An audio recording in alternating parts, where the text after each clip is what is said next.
최순실 국정농단 사태의 규명을 위한 국회 청문회가 4차례나 열렸지만 의혹과 논란을 해소하기엔 미흡했다는 평가가 적지 않습니다. 그런 가운데 분당 위기에 처한 새누리당, 친박계의 정우택 의원을 새 원내대표로 선출하면서 중대 고비를 맞고 있습니다.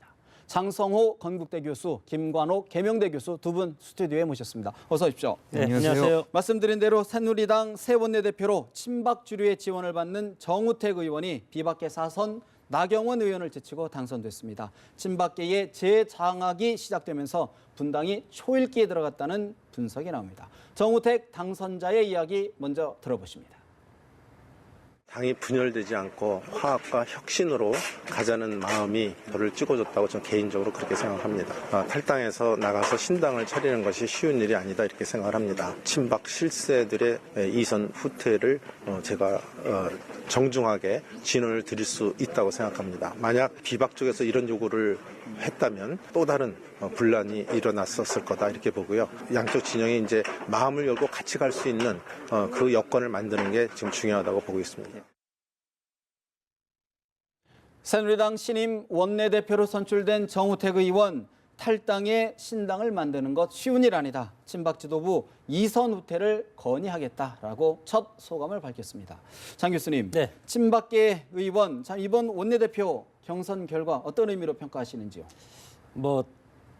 정치권에서 여당과 야당의 투쟁보다도 당내 권력 투쟁이 훨씬 더 치열한 겁니다. 그런 상황에서 현재의 분포대로 저는 결정이 났다고 봅니다. 친박이 다수고 소위 말한 비박이 소수 아니겠습니까? 이런 상황에서 지금 밀리면 죽는다. 이런 것들이 앞으로 이제 대선 국면도 있고 앞으로 지방선거도 있고 여러 가지 선거가 있는데 특히 이번에 친박이 여기에서 밀리면 그리고 이제 비대위원장뿐만 아니라 여러 군데에서 앞으로 이제 멸족 위기를 당할 그런 어떤 모멘텀을 마련해야 될 친박 입장에서는 물러설 수가 없는. 그래서 어떻게 보면 충청권 전성시대의 트로이카들이 오늘 거의 지금 나왔습니다. 정우택 이제 신임 원내대표 당선자는 청주 상당이고 물론 부산에서 태어났지만 청주에서 지금 국회의원을 지금 4선째 하고 있고 그리고 이현재 정책위 의장도 마찬가지로 물론 여기 경기 하남이지만 고등학교는 청주고등학교 나왔습니다. 그렇기 때문에 청주. 그래서 이제 충북 출신 두 분이 원내 사령탑에 임명됐고 나경원 의원도 마찬가지로 부모님이 충북 영동 저희 고향 아닙니까? 그래서 여기도 충청도입니다, 사실. 그래서 어떻게 보면 이 새누리당은 역시 새누리당뿐만 아니고 야당, 민주당 같은 경우도 앞으로 대선에서 충청권 표심을 노리기 위해서는 충남보다도 충북이 이 삼도봉이라고 경상도, 전라도가 이렇게 엮여 있지 않습니까? 이런 상황에서 충청북도가 앞으로 상당히 중요한 키를 주고 있지 않나. 정우택 의원의 당선과 우리 장 교수님 고향하고는 관계가 별로 없는 것 같은데 농담으로 듣고요. 사실 이제 그만큼 지역색이 옅은 충청권을 이제 선택했다 그런 의미시인데 사실 정치권 안팎에서는 어떤 촛불 민심이라고 할까요? 탄핵 민심하고는 좀 떨어져 있는 것 아니냐라는 우려가 있는데 사실 많이 좀 떨어진 거죠. 결국에는 이번에 원내대표 경선이라는 거는 일종의 당을 누가 차지하느냐에 사활을 건 어떤 싸움이었던 거죠. 그런데 이 내용을 보면 탄핵 때 반대표를 던졌던 56표, 그리고 기권표 7표, 거기다 플러스해서 이제 그것들이 거의 이제 온 거죠. 그러니까 일정 부분 사실상 중도층이 거의 약간 흡수가 된 것인데 문제는 이제 여기서 중도층이 흡수되는 요인 중에 가장 중요한 것이 당을 친박이 계속 유지할 것이라는 어떻게 하든 잃지 않을 것이라는 그런 확신을 중도층에게 좀 준 것이고요. 또 한 부분은 뭐냐면 이 비박을 따라갔을 때 나중에 탈당해야 되는 어떤 부담감 이런 것도 좀 작용했다고 이렇게 평가할 수 있고요. 또 하나는 이제 정우택 의원이 일정 부분 이제 상당히 친박이지만 색깔이 좀 옅은 부분이 있어요. 이제 이런 부분이 어떤 이미지를 개선시킬 수 있다. 이런 것들을 이제 이 요인들로 그리고 그 전날 어제 이제 실질적으로 친박에서 우리가 이 중도층에서 당선이 되면 우리 다 물러난다.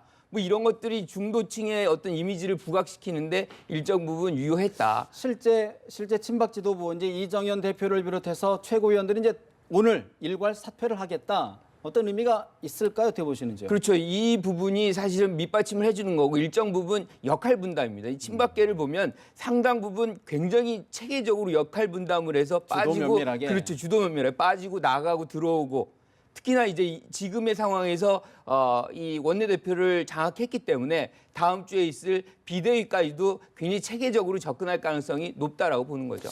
우리 장 교수님 보실 때는 사실 이제 탄핵안 표결 당시에는 어쨌든 숫자상으로 보면 친박계가 탄핵 쪽으로 많이 왔거든요. 근데 이번에 또 다시 되돌아갔어요. 어떤 의미로 보시는지요?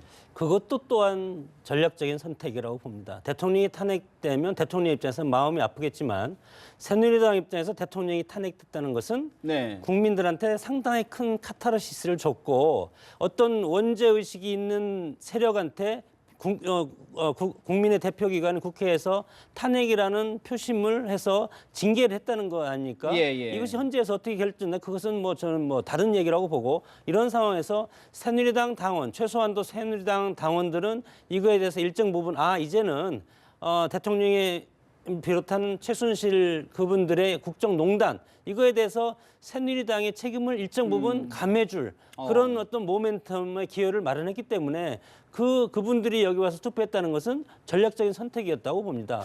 이것이 그러면 촛불 민심을 어떤 그런 민심을 달랠 수 있는 모멘텀을 마련했다. 저는 뭐 어차피 국면 전환을 하려면 네. 누군가는 책임을 져야 합니까? 예. 그래서 대통령의 책임은 탄핵입니다 지금. 그러면 그래서 이미 한쪽이 책임을 졌기 때문에 당 쪽의 책임은 일부 덜어야 된다. 그런 아니 말씀. 일부 저는 덜어졌다고 봅니다. 덜어졌다. 다만 여기에서 이제 당이 어떻게 국민의 뜻에 맞게 그동안의 구태에 젖은 그런 모습을 환골탈퇴하냐 이런 모습이죠. 이런 모습이 이제는 앞에 새로운 모습을 보여주는 과제가 남았다. 네. 어떻게 보시는지? 사실은 지금 민주당에서도 정우택 의원이 당선됐는데 상당 기간 상대 안 하겠다라고 얘기.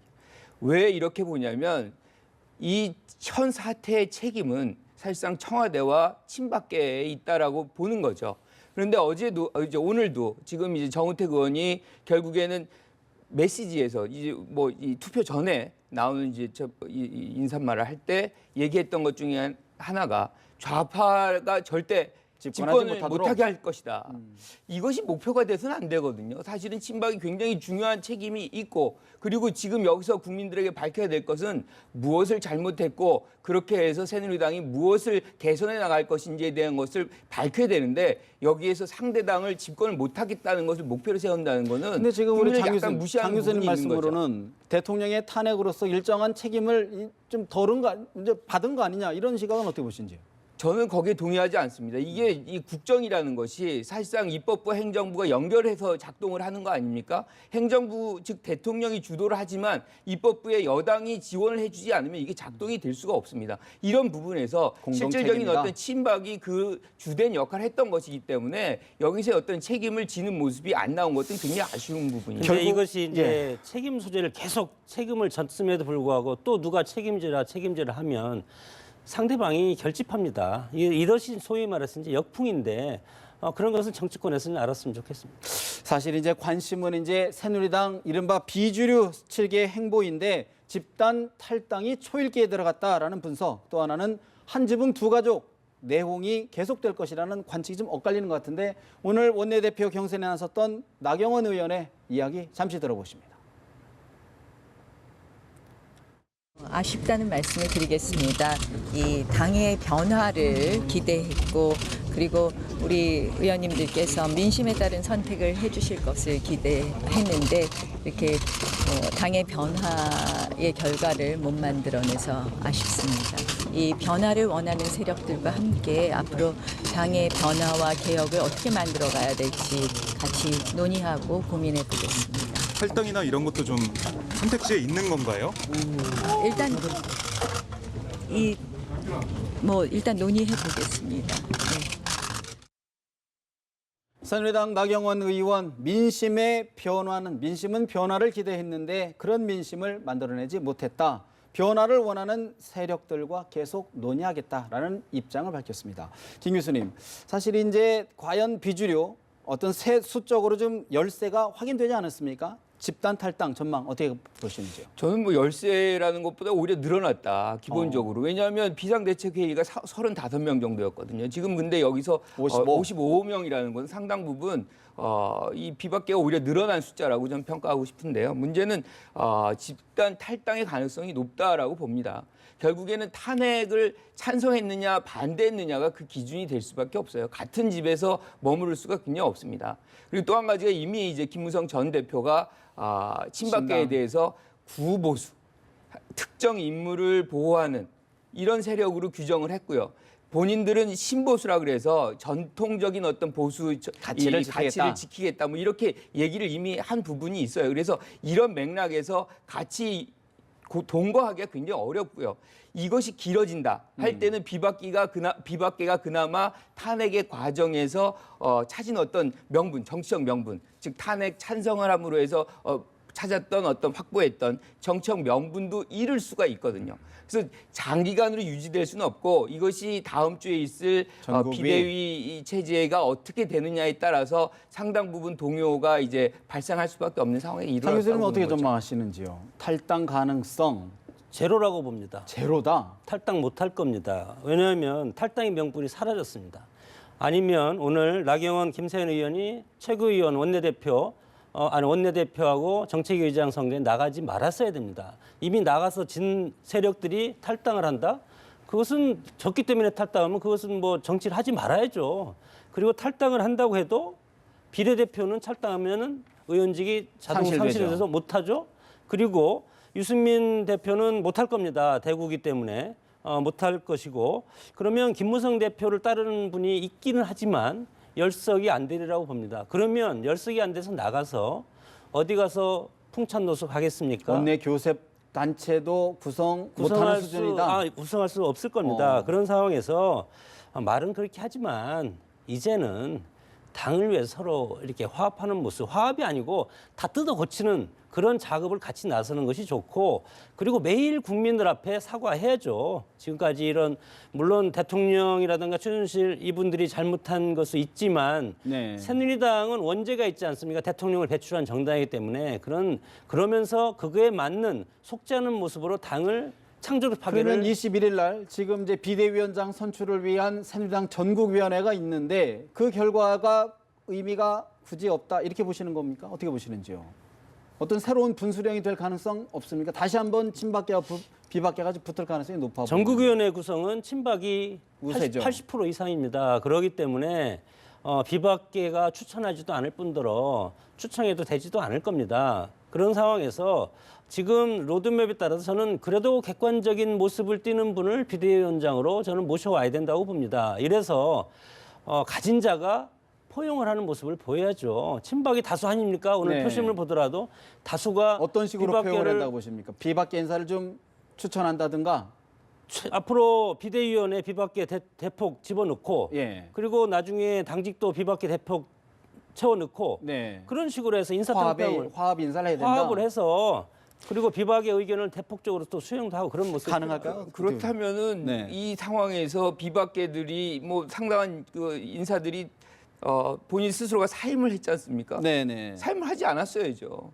아. 예컨대 뭐 무슨 뭐 위원장들 지금 뭐 윤리위원장도 마찬가지고 상당수의 어떤 보직자들이 사퇴를 안 해야 되는 겁니다. 아까 우리 장 교수님이 말씀하신 것처럼 이미 경선에 참여했는데 졌다고 해서 탈당한다 이런 모습은 그것은 이미 이제 이 당에서는 두 당이 마찬가지 있는 거죠. 근데 당을 누가 소유하느냐의 게임이었던 거지 여기서 서로 몰아내는 주도권을 누가 가지느냐의 게임이었던 거지 여기서 서로가 동거할 생각은 전혀 없었던 없다. 겁니다. 왜냐하면 이게 탄핵의 찬성이냐 반대냐는 것은 정치 생명을 건 하나의 선택인 거거든요. 여기에서 무슨 같이 뭐 동거를 하고 동조하고 협력하고 이 돌아갈 수 있는 다리를 이미 그러면 질렀던 거죠 이미 비박계는. 21일 전국위원회 결과는 어떻게 전망하십니까? 다시 저는 한번 뭐 격돌의 게임이 안 될 거라고 봐요. 이미 이제 예컨대 비대위원장이라는 것은 기본적으로 원내대표 겸임할 수 있습니다. 겸임할 수 있고 왜냐하면 1월 달에 지금 이정현 대표가 1월 달에 전대를 예정을 해놨기 때문에 사실상 한 달 정도뿐이 안 남았어요. 그래서 이 기간을 굳이 뭐 누구를 또 뽑아가지고 하기보다는 아마 이 원내대표 체제로 갈 것이고 그 상황에서 예컨대 비박들 인사들을 이제 요청을 할 일부. 겁니다. 네. 왜냐하면 포용적인 인사를 색깔을 옅게 하고 좀 뭔가 이런 모습을 이제 가져가야 될 필요성이 있지만 사실은 비박계가 거기에 동요할 할 가능성은 가능성은 거의 없다. 결국에는 분당 수순으로 그 길로 갈 접어들 가능성이 것이다. 높다는 거죠. 굉장히 분석이 엇갈리시는데 분당이라면 2등분 내지 3등분 그 정도라 분당을 하는데 10석 정도 가지고 분당이라고 안 합니다. 탈당이다? 탈당이죠. 탈당이고 사실 새누리당 가치라든가 그리고 물론 정치적 책임을 지지 않기 위해서 탈당을 하는 세력도 있겠지만 그런 분들은 저는 당을 어떤 자기가 속한 당을 나가서 새로운 정치 지형을 만드는 것이 좋다고 봅니다. 근데 열석이라는 주장은 사실 우리 장 교수님 주장이에요. 지금 비박계들은 지금 56명 이제 예컨대 55. 60 몇 명이 네네. 했어요. 그리고 지금도 이제 55명이고 이거 굉장히 중요한 선택인데 사실 이 당에 머물러 있으면 그 선택을 하고 거의 모든 선택권이 없어요. 여기에 참여할 수도 없는 상황을 그거를 감내하면서 국회의원 생활을 할 거라고 보지는 않거든요. 자기 어떤 정치적 의지에 의해서 선택한 것이기 때문에 그 길로 갈 가능성이 높다고 보는 거죠. 근데 정치가 적과도 대화를 해야 되고 자신의 의견도 숙이고 서로 내부에서 타협의 마술을 부릴 수 있는 것이 저는 정치이고 지도자라고 생각을 합니다.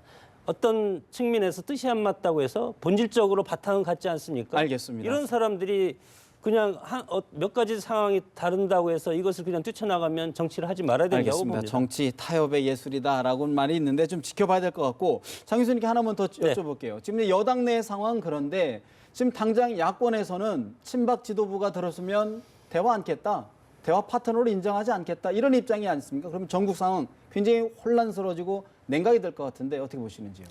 민주당의 그런 입장 저는 상당히 위험스러운 발상이라고 봅니다. 민주정당이면 국민이 뽑아준 제도권 정당에서 대화를 해야 된다고 봅니다. 그러나 대통령이 대화를 하자고 하고 대통령의 의회 요구에도 민주당은 지금 계속 거부해 왔지 않습니까? 이것이 나중에 부메랑으로 돌아올 가능성이 크고 자 그러면 새누리당 지금 원내대표를 정책위장을 새로 뽑아서 대화하자고 하는데 민주당이 새누리당과는 안 하겠다. 네. 새누리당을 떠받치고 있는 당원은 300만 당원입니다. 새누리당 친박계하고 안 하겠다는 겁니다.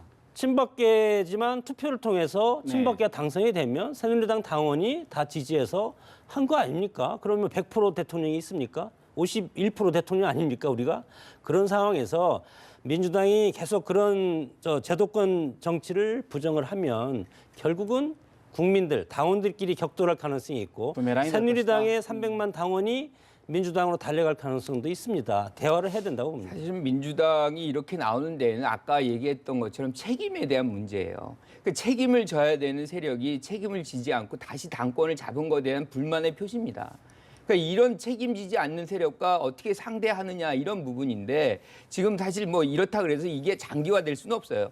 어쨌든 뭐 여야정 협의체도 있고 국정을 운영해야 되는데 야권이 굉장히 야권을 바라보고 있어요 국민들이. 따라서 여권의 어떤 협력도 또 필요하고 이 정부와의 협력도 필요하기 때문에 오래 갈 수는 없는데 문제는 뭐냐면 지금 여권이 내분 상태에 거의 분당 수준에 빠져 있기 때문에 거기에 그 상황이 어떻게 종결되는 것까지는 아마 볼 것입니다. 네. 그래서 뭐 연말까지라든가 뭐 이것이 어떻게 가느냐. 왜냐하면 분당이 될 경우에 이제 또 다른 파트너가 형성이 되기 때문에 그 상황까지는 아마 보고서 대여 관계를 열어갈 것이다라고 보는 거죠. 정우택 신임 원내대표 당내 당 밖의 여러 상황들 참 헤쳐나야 될 일들이 많은 것 같은데 황교안 권한대행 얘기를 좀 해봐야 될 것 같습니다. 사실 황교안 권한대행 내 대행 국회와의 협치 상당한 지금 고민에 빠져 있는데 황 대행의 행보를 놓고 여야당의 평가가 엇갈리고 있습니다. 심상정 정의당 대표 이야기 들어보실까요? 황교안 대행이 새누리당을 핑계 삼아 국정 정상화를 위한 정치 협상을 거절하는 것은 국정을 수습하겠다는 것이 아니라 정권을 수습하겠다는 것으로 들립니다. 대통령 행차에 재미 붙일 때가 아니라 민생 대책에 전념해야 할 때입니다. 국민에게 석고되지 않은 마음으로 국회를 찾아야 합니다. 그러지 않고 마이웨이를 하면서 언론 플레이와 야당 쪼개기에 힘을 쏟는다면 야3당은 국민과 함께 권한대행 교체에 나설게 될 것이라는 점을 분명히 경고합니다. 심상정 정의당 대표 새누리당 핑계 삼아 정치 협상을 거절하는 것은 국정 수습이 아니라 정권 수습이라고 신랄하게 비판했습니다. 장 교수님, 네. 오늘 이제 황 권한대행이 마사 회장 인사도 내정했다라는 이제 언론 보도가 있었는데 일주일간 행보 전체적으로 어떻게 평가하시는지요? 애초에 박근혜 대통령이 국정 공백을 최소화해달라. 나는 탄핵 당했다. 이렇게 얘기했고, 그리고 국무총리가 이제 대통령 권한대행이 되면서 앞으로 국정의 안정적 운영에 최선을 다하겠다. 이것이 핵심 키워드입니다. 그래서 지금 일주일 동안 저는 안정적 기조를 위해서 여러 가지 조심스러운 행보를 지금 보이고 있다고 보고, 대통령 권한 대행이라는 것은 권한을 대행합니다. 헌법적인 네. 정신에 따라서. 그러면 대통령이 할 수 있는 건 저는 다 해도 된다고 봅니다. 그것이 이제 헌법에 정해져 있는 거 아닙니까? 국회에서 대통령 권한을 정지했기 때문에 그럼 나라는 앞으로 나가야 되지 않겠습니까? 그러면 지금 공관장에서 23명이 지금 소위 말해서 한전 사장 같은 경우는 1년 이상을 지금 더 하고 있는데 네. 이것이 그러면 올바른 겁니까? 저는 공관장 아니 저 공공기관이죠. 공기업 사장도 임명을 해야 된다고 충분히 봅니다. 해야 된다. 지금 뭐 23군데 정도가 지금 임기가 지나서 그것을 도과해서 하고 있는데 이런 것은 문제가 있고, 인사도 할 거는 해야 되고 그것이 오히려 국정 안정을 위해 필요한 일이다. 필요하죠. 그런 지금 말씀이신데. 여러 가지 외교, 안보, 그리고 AI 여러 가지 지금 산적한 난제가 많지 않습니까? 사실 근데 야권에서는 경거망동이다. 사실 원색적인 비난을 계속하고 있거든요. 김 교수는 어떻게 평가하시는지요? 지금 개별로 회동, 만나겠다, 정당. 개별 네. 회동을 하겠다. 이건 사실 굉장히 부적절합니다. 문제는 뭐냐면 이건 전국 주도권을 계속 가져가겠다는 건데 사실은 지금 정부에게 힘이 없어요. 대통령이 지금 실질적으로 직무 정지된 상태고 우리가 이제 황교안 체제를 뽑은 국민이 준 위임한 권력이 아닙니다. 그래서 힘이 없는데 실질적인 힘은 국회에 있습니다. 그래서 국회 힘을 받아서 같이 협력해서 국정을 운영해 나가라는 건데 이거를 여전히 주도권을 주겠다. 뭐 이런 표시로 들릴 수밖에 없고요. 특히나 지금 이렇게 건드려 놓으면 야권이 분열되고 네. 분리되는 효과가 있는데 이거는 사실은 별로 좋은 장면이 아닙니다. 어떻게 하든 이것을 협력하고 협치하고 이런 모습이 지금 황교안 체제에서 국민들이 바라는 것이고 네. 지금 뭐 굉장히 분열됐던 모습들을 이렇게 만들어서 좀 보듬어가는 그런 과정이라고 이제 보여지는 것인데 이 부분을 분열시키려고 하는 그런 모습으로 보인다면 네. 황교안 체제에 대해서 국민들이 그렇게 긍정적인 시각을 갖기 어려운 것이죠. 사실 뭐 지금 우리 김 교수님 지적해 주신 것처럼 야당의 반응이 사뭇 엇갈리는 것 같습니다. 우리 추미애 대표, 김동철 비대위원장 이야기를 잠시 들어보시고 추가 질문 드리겠습니다. 황교안 국무총리가 야3당이 제의한 협치를 거부한 가운데 외교부는 위안부 등 한일 합의 사항을 착실히 이행하겠다고 합니다. 도대체 어느 나라 외교부란 말입니까? 이런 일들을 상대국에게 약속을 해주는 이 과도 정권은 촛불 민심을 정면으로 도전하고 있는 것입니다. 더 이상 국회를 무시하거나 탄핵 민심을 외면하는 불통의 행태를 보인다면 우리 국회 차원에서 다시 한번 재고를 하겠다는 것을 엄중히 경고하는 것입니다. 황교안 권한대행 체제는 선출되지 않은 권력입니다. 그런 황교안 권한대행이 국회의장을 예방하면서 대통령급 의전을 요구했다고 한 데 대해서 깊은 유감을 표합니다. 황교안 권한대행이 정당 대표와의 회동 제안에 대해 개별 회동 제안으로 응답한 것은 부적절하고 그 제안의 의도가 의심스럽습니다. 그러나 국정 수습이 우선이기 때문에 굳이 찾아온다면 마다하지는 않을 것입니다. 경제 위기가 너무 심각합니다. 경제 살리기에 올인할 수 있도록 유일호 경제팀에 권한과 책임을 전적으로 부여해야 할 것입니다. 추미애 대표, 과도 정권 상황에서 촛불 민심의 정면으로 도전하고 있는 것이다. 김동철 비대위원장, 황교안 대통령 대행이 대통령급 의전을 요구하는 것 유감이다. 그러나 굳이 찾아온다면 마다하지 않겠다. 입장이 다른 듯 비슷한 듯 다른 것 같습니다. 장 교수님, 사실 지금 이게 아무래도 탄핵 후 전국 주도권 다툼 이렇게 봐야 될까요? 어떻게 보시는지요? 엄청나게 큰 그 함의가 있다고 보는데요. 일단은 여당의 대선 주자가 지금 뚜렷하지 않지 않습니까? 황교안 총리의 대선 주자가 지금 한 3%까지 지금 올라가 있는 상황이고, 야권으로서는 여러 가지 지금 머리 아픈 셈법이 있을 겁니다. 그리고 또 황교안 총리 입장에서는 여당과 야당을 같이 만나서 인사도 하고 협조도 해야 되는데, 야당이 새누리당을 오지 말라고 하니까 그럼 황교안 총리는 어떻게 할 수 있는 것이 없지 않습니까? 그래서 그러면 개별적으로 찾아가서 협조를 구하겠다 이렇게 하는데, 그럼 오지 말라 이렇게 하면 처음에는 하라고 했다가 또 온다고 하면 또 거부하는 것이 지금까지 민주당의 행태였습니다. 그래서 저는 제도권에서는 대화를 많이 할수록 좋은 것이 아닌가 이렇게 생각이 들고, 뭐 만나서 뭐 특별한 일이 있겠습니까? 국민을 편하게 해서 앞으로 협조를 잘해서 내가 권한대행하는 동안 야당의 뜻을 잘 경청해서 그것을 충실하게 반영하도록 하겠다. 그런 말 이외에 뭐 할 수 있는 게 있습니까? 지금 뭐 힘이 있습니까? 어떤 국민들의 불안한 마음을 좀 안정시키기 위해서는 정치권이 좀 만나고 수시로 해야 된다. 그런 취지이신가요? 그래서 추미애 대표가 탄핵되는 날 6시에 기자회견을 하면서 국회 정부 정책협의체를 구성하자고 최초로 제안해서 여야정 협의체가 구성이 돼 있지 않습니까? 그런데 또 협의를 안 하겠다 하는 것은 먼저 주장하고 입장에서 받으면 또 안 하겠다는. 아니 아직 구성이 안 된 겁니다. 지금 이제 제안을 한 것이고 하겠다 서로 말만 한 거지 구성이 된 바가 없어요. 그래서 지금부터 이제 구성을 해야 되는데, 지금 여당이 지금 이런 상황이니까 야당이 개별적으로 하자 뭐 이렇게 하는데, 그건 뭐 지금 오늘도 원내대표 이제 선출됐지 않았습니까? 지금 창구들이 다 있어요. 굳이 이렇게 개별적으로 할 필요가 없어요. 제도화를 하는 것이 국민에게는 안정감을 줍니다. 이게 개별적으로 만나면 이 얘기가 다르고 저 얘기가 다르거든요. 그래서 한꺼번에 만들어서 서로 합의하는 모습에서 그 과정 속에서 뭔가 결정이 나올 때 국민들은 안심하고 그 결정에 대해서 동의합니다. 근데 지금 여기에서 왜 이제 황교안 체제가 또 문제가 되냐면, 예컨대 국정교과서 같은 문제 굉장히 논란이 많이 되고 있는 거거든요. 이런 것도 계속해서 나가겠다는 거예요. 지금 탄핵 사태라는 것이 최순실 문제로 해서 비화가 됐지만, 사실은 지금까지 이 박근혜 정부 속에서 누적되어 온 사건들이 있어요. 세월호 참사부터 뭐 이 등등의 것들이 계속해서 온 것들이 지금 민심으로 만들어져 있는 것인데, 그것을 다 그냥 놔두고 기존 것을 그냥 가져가겠다라고 얘기한다면 국민들은 상당 부분 동의 못할 부분이 일각에서는 있거든요. 야당이 좀 황교안 흔들기가 좀 과한 것 아니냐라는 일부 시각도 없지 않아 있거든요. 그런 시각은 어떻게 보시는지요? 저는 일단은 굉장히 겸허한 자세로 황교안 체제가 가야 된다. 이게 국민이 준 권리가 아닙니다. 권력이 아니에요. 그렇다 그래서 뭐 예컨대 할 일을 안 하는 거 안 해서는 안 되겠지만, 기본적으로 이 소통을 굉장히 역할을 많이 해야 된다고 봐요. 그러니까 며칠 전에도 이제 국회 가서 국회의장 만나는 그런 장면들 굉장히 사실 좋습니다.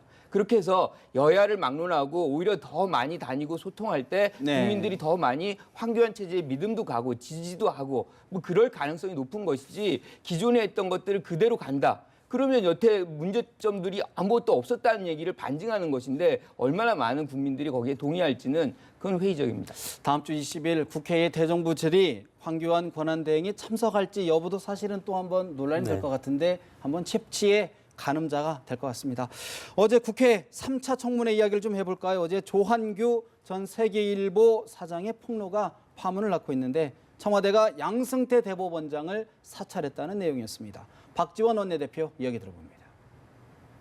조한규 전 세계일보 사장은 현 정권이 양승태 대법원장 등 고급 부장 이상의 판사들을 사찰했다고 밝혔습니다. 또 정윤회 씨가 현직 부총리급 공직자 임명과 관련해서 7억 원대의 뇌물을 수수했다는 의혹도 폭로했습니다.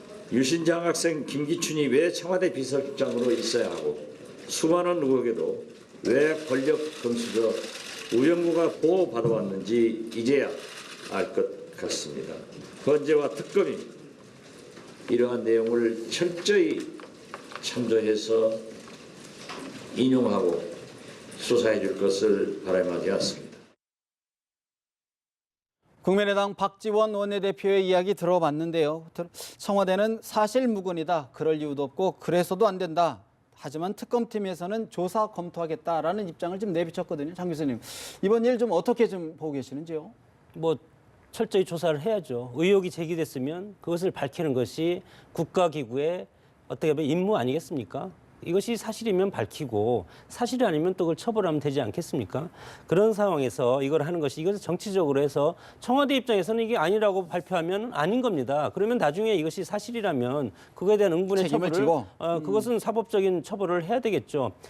그러나 이제 우리 사회에서 보면 이제 신원조회, 저도 이제 교수가 될 때 신원조회를 경찰에 의해서 하는 거 아닙니까? 관계기관에서 이제 그런 차원에서 여러 가지 이제 동향 조사는 경찰을 통해서 민간인들은 하고, 그리고 국군은 이제 기무사를 통해서 이제 하는 것 같고, 그리고 국정은 이제 해외 파트니까 해외 어떤 여러 가지 지부에서 이런 걸 담당하는 것 같은데 모르겠습니다. 이것이 정치적 사찰이라고 해야 될지 아니면 뭐 여러 가지 동향 보고라든가 무슨 뭐 신원조회라든가 이런 거를 정치적 사찰로서 이렇게 자극적으로 얘기를 하는 건지 그건 모르겠지만 네. 그것이 예를 들어서 정치적 목적이고 어떤 사람을 죽이기 위해서 그런 것을 했다면 그것은 예.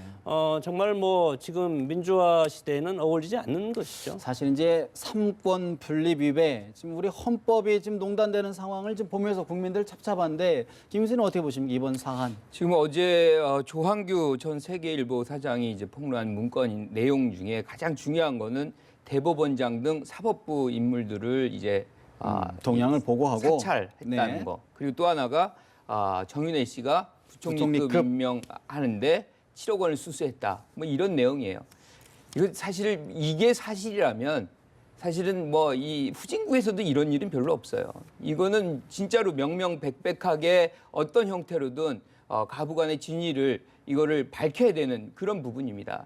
이거 없이 민주주의고 뭐 국가 헌정 질서가 완전히 유린된 거거든요. 이게 네. 사실이라면 이건 국가도 아니다라고 얘기할 수 있을 정도로 뭐 거의 어느 국가에서도 존재하지 않는 일이 벌어진 것이고, 또 한 가지 만약에 세계일보 전 세계일보 사장이 만약에 그 문건 갖고서 사퇴를 강제 받았다면 받았다. 이것도 뭐예요? 언론 탄압. 언론 탄압입니다. 네. 그래서 이 부분도 사실은 조사가 돼야만 지금 이 상황에서 뭔가를 혁신적으로 우리가 바꿀 수 있는 계기라면 오히려 이 부분까지도 다 조사가 돼서 실질적인 어떤 적폐가 네. 한꺼번에 해소가 되는 계기로 삼아야 될 것이다. 특검에서 이런 내용까지 좀 하겠다. 실제를 규명할 수 있을까요? 참 국민들 많이 갈급해합니다. 어떻게 보시는지요? 맞습니다. 이것은 뭐 할 수 있다 없다를 떠나서 해야만 하는 어떤 당위적인 문제라고 봐요. 이런 문제가 기본적으로 안 드러났으면 몰라도 다 드러난 문제고, 이것이 뭐 진위가 어떻게 되느냐부터 시작해서 모든 부분을 사실상 특검에서 책임지고 해야 될 일 중에 하나다라고 봅니다. 그런가 하면 오늘 이제 박근혜 대통령 헌법재판소에 탄핵 심판을 앞두고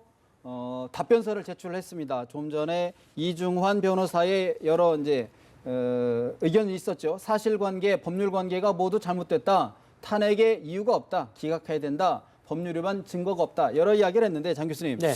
어떻게 전망하시는지요? 치열한 법리 공방 예상이 되는데 어떻게 보십니까? 13개 사항 아닙니까? 헌법 위반, 법률 위반에서 13개 정도의 상황인데 핵심은 국정농단 부분하고 그리고 대가성 문제입니다. 뇌물죄 성립.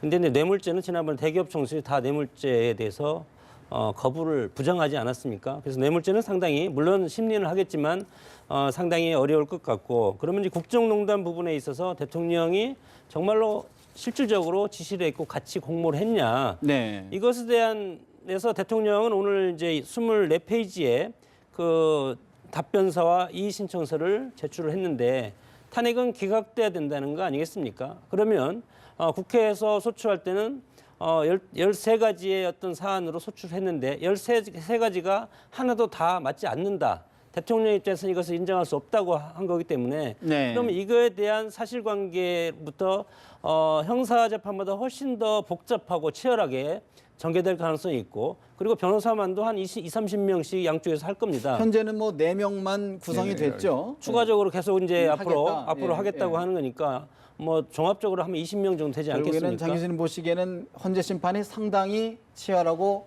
길어질 가능성이 내년 높다. 한 6개월 플러스 알파에서 한 7개월 정도 저는 걸려야 7개월까지 보시는군요. 결론이 나올 수 있어요. 사실 이제 아까 우리 이종환 변호사 얘기 중에 보면 세월호 사고 불행한 일이긴 한데 대통령이 책임지기는 어려운 사안이다. 이런 이야기를 했거든요. 어떻게 들으셨습니까? 그러니까 사실과 법리에 대해서 다툼을 하겠다는 거거든요. 그래서 지금 답변서와 이의 신청서를 제출을 했는데 뭐 어떻게 해도 변호사들은 지금 역할이 이걸 기각시켜야 되는 겁니다. 그래서 뭐 지금 얘기한 대로 14개 문제에 대해서 기각할 수 있는 그 명분을 지금 법리에 따라서 제공을 했겠죠.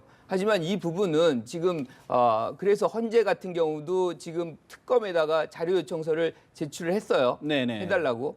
근데 이것을 이제 뭐 이 특검이 이거를 헌재에 제출할지 안 할지는 내주 초에 결정할 것이다라고 얘기하는데 어떤 형태로든 이런 증거 자료가 굉장히 중요하다고 생각합니다. 그래서 뭐 어떤 논리 부분이 아니라 사실이 어떤 사실에 의해서 증명되느냐 안 되느냐 네. 그것이 가장 중요하기 때문에 특검 자료 같은 것들이 넘어간다면 네. 헌재가 좀 판단하기 쉬울 수 있다라고 봅니다. 근데 이제 여기서 이제 핵심적인 것이 이제 형사소송법의 핵심적인 것이 원칙이 있는데 무기 대등의 원칙이라고 똑같이 봐야 된다는 겁니다. 헌법 국회에서 탄핵하는 탄핵 소추 위원들이 주장하는 것과 네. 대통령 입장을 똑같은 기회와 똑같은 자료와 똑같은 기회를 줘서 하다 보면 네. 이것이 뭐 세월은 정말 많은 시간이 필요할 것 같습니다. 알겠습니다. 사실 먼저 헌재에서도 신속하면서도 공정하게 그러면서 사또 재판 안 하겠다, 모든 걸 들여다보겠다라고 얘기를 했으니까 좀 지켜봐야 될 것 같고 사실 이제 박영수 특검 오늘 이제 국정조사 특위가 사실은 이제 청와대에 대한 현장 조사를 했어요, 김 교수님.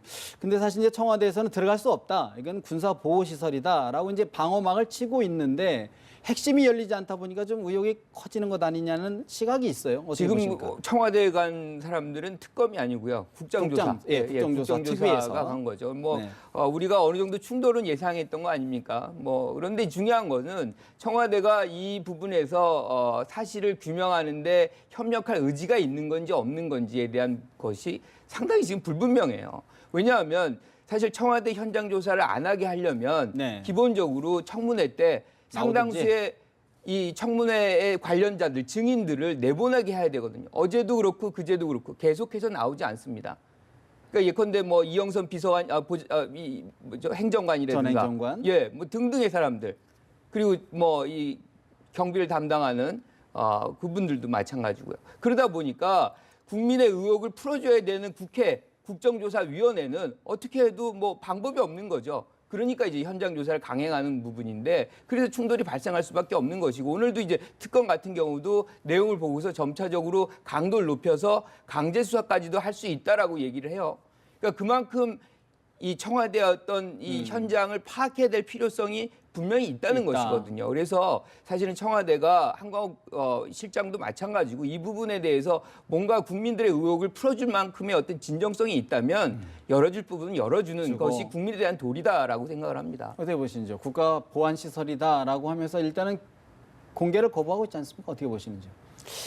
국민의 대표기관 입장에서는 국민의 뜻을 국정조사라는 것을 통해서 국민들한테 속 시원하게는 아니지만 현장의 모습을 보여주고 싶은 그런 것이 국회의원들의 마음일 겁니다. 소위 말해서 이것이 국민의 알 권리인데 그러나 청와대 입장에서는 이것을 또 방어적인 차원도 있을 뿐더러 그리고 청와대가 와서 조사를 했다는 것은 대외적으로 또 치명상을 입을 수도 있는 그런 것도 있고 그리고 청와대에서 지금 주장하는 것은 헌법적인 절차 아니겠습니까?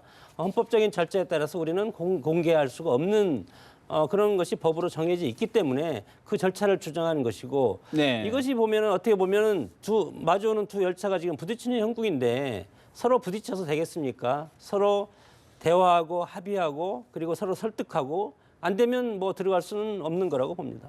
사실 이제 좀 다른 이야기는 한데 좀 한 가지만 딱 짚고 넘어야 될 것 같습니다. 지금 이제 대선 행보가 지금 가팔라지고 있는데 30초씩 질문 하나 드릴게요. 문재인 전 대표가 사실 이제 어제 외신 기자간담회에서 정권 교체는 확실하다. 사드 배치, 위안부 합의 등 재검토하겠다 이야기를 했습니다. 어떻게 평가하시는지요? 대통령은 내치도 중요하지만 외치도 엄청나게 중요하고 그리고 우리의 최대 우방은 미국 아닙니까? 물론 중국도 중요하지만 경제적으로 그런 차원에서 아직은 대선 후보도 아닌데 대선 후보보다 더 큰 그런 역할과 멘트를 지금 하고 있는 것은 상당히 저는 위험스러운 발언이라고 봅니다. 조심해야 된다고 봅니다. 어떻게 보시는지. 대선 국면에 진입을 하면 일단 부분 뭐 어떤 경우든 본인의 입장들 이 주요 현안들이에요. 다 얘기를 해야 됩니다. 그리고 사드 문제는 지금 트럼프 대통령 이제 당선자가 사실상 뭐 우리 분담금 같은 경우도 지금 뭐 올리겠다 뭐 이런 것들이 나와 있어요. 이것을 급하게 우리가 할 필요 없습니다. 예컨대 이제 뭐 교과서 문제라든가 뭐 등등의 것들은 지금 해결이 되는 이슈지만 사드 문제 같은 경우는 지금 중국도 있고 미국도 있고 즉 새로운 미국의 행정도 들어서고 이런 관계 속에서 새롭게 접근할 필요성도 있다. 좀 더 전략적일 필요가 있습니다. 이걸 맹목적으로 결정됐으니까 따른다? 그렇다 그러면 트럼프 대통령 당선자도 기존의 오바마 대통령이 했던 기조를 그대로 유지해야죠. 그거는 뭐 정권마다 다 다르기 때문에 조금 더 전략적으로 우리가 접근할 필요가 있다고 봅니다. 이른바 전략적 모호성도 필요하다 그런 말씀이신 것 같은데 이번 주에는 헌재 인근에서 촛불 집회가 열린다고 합니다. 보수단체도 맞불 집회가 예정돼 있다는데 앞으로 촛불 민심의 향배도 주목해야 될 것 같습니다. 오늘 말씀 여기서 드려야 될 것 같습니다. 두 분 말씀 잘 들었습니다.